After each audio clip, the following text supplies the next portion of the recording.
This is the Joey Jones Show, brought to you by Mugshots Grill and Bar. And welcome to another year of the Joey Jones Show on UTV 44. We are coming to you from Mugshots Grill and Bar on Airport Boulevard. Certainly appreciate those guys having us here this year. Pat Greenwood along with the head coach Joey Jones. And coach, this time tomorrow night we are on the field against Southern Utah. You ready to go? We're ready to go. I tell you, it's been a long summer. It's been a long off season to get to this point. Our players and our staff are ready to go. We've put a lot of work in. I told the players today that they've done the little things that we need to do to get this thing done and get this thing done in a good way. And they've worked hard. They've paid attention to detail. They've been very disciplined about what they're doing. So where we are now is just going out and playing a ball game. I told them we got to relax and play because we've put in all the preparation. Right. They really have, and it's time to go out and execute on the field. And that first game is tough because you have so much time to prepare for a team that you don't quite know what you're going to see. And we'll talk a lot about Southern Utah coming up in just a little while, but let's talk about us first.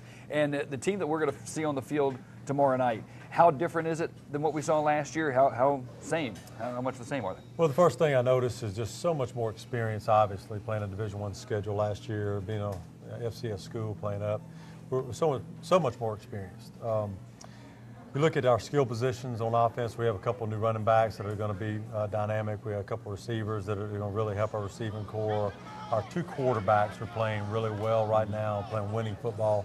Defensively, we've got some new DBs, a couple of new defensive linemen. So what you see out there on the field, not only from the experience factor, but the upgrade of the talent levels is there. So what were you most impressed with spring through the fall with these guys? Was it their progress, their work ethic, their attitude, or kind of a combination of everything?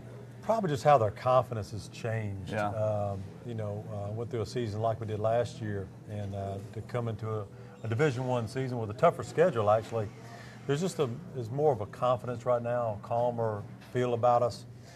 Maybe we were a little wide-eyed last year jumping into that Division I schedule with our players and coaches. And so I think now that just the confidence is the biggest change I've seen. And we talked a lot last year about not judging that team on wins and losses, but how they progressed, how they hung in. And we really did. We hung in every ball game this year or this past year. And I know that helps confidence-wise going in because we know what we're up against now. That's right. They understand it. They had a lot of coaches come to me after games and tell us how good we did. And we lost by 7 points, we lost by 10 points or whatever. Our kids have gone through that season and knowing that they gained some respect last year.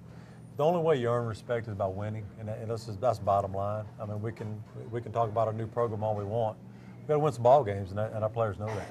We've got a couple of new coaches on staff. In fact, we'll get a chance to talk with the defensive coordinator coming up in just a little while. But how has that new coaching staff gelled? Because there's always some turnover somewhere. Been tremendous. It's been as good as I've ever seen. Our staff really gets along very well right now. They coach the players up. They understand what they're doing. They're very organized. They're going to play hard for them. And so when you got that dynamic with your staff, it rubs off onto your players, and I think that's what's happening right now. So this year, conference championship eligible, bowl eligible, and this is why we play. This is why several years ago we started up against Milford Academy and Hargrave and all those teams. It's to get to this point here where we've got everything in front of us. If going to a bowl game and winning a conference championship doesn't excite you, then you don't need to be around, and that's the bottom line. But our guys have been playing the last 4 years, playing game by game. There was nothing they could play for other than maybe going undefeated, that type thing. And in game by game, that's important, and that's you need to prepare for every game, and we're still going to do that. Having that carrot dangled out front, where you got a chance to be in a bowl game, a chance to win a conference championship, that makes a very big difference in the motivation of our players. Well, we got Southern Utah standing right in front of us. We'll talk about them coming up. In fact, we'll talk about their defense versus our offense coming up after the break. But as we head to commercial, let's talk a little South Alabama trivia. Hopefully, you know this one. Who are the two players named to the Senior Bowl watch list? We'll talk about that when we get back on the Joey Jones Show on UTV 44.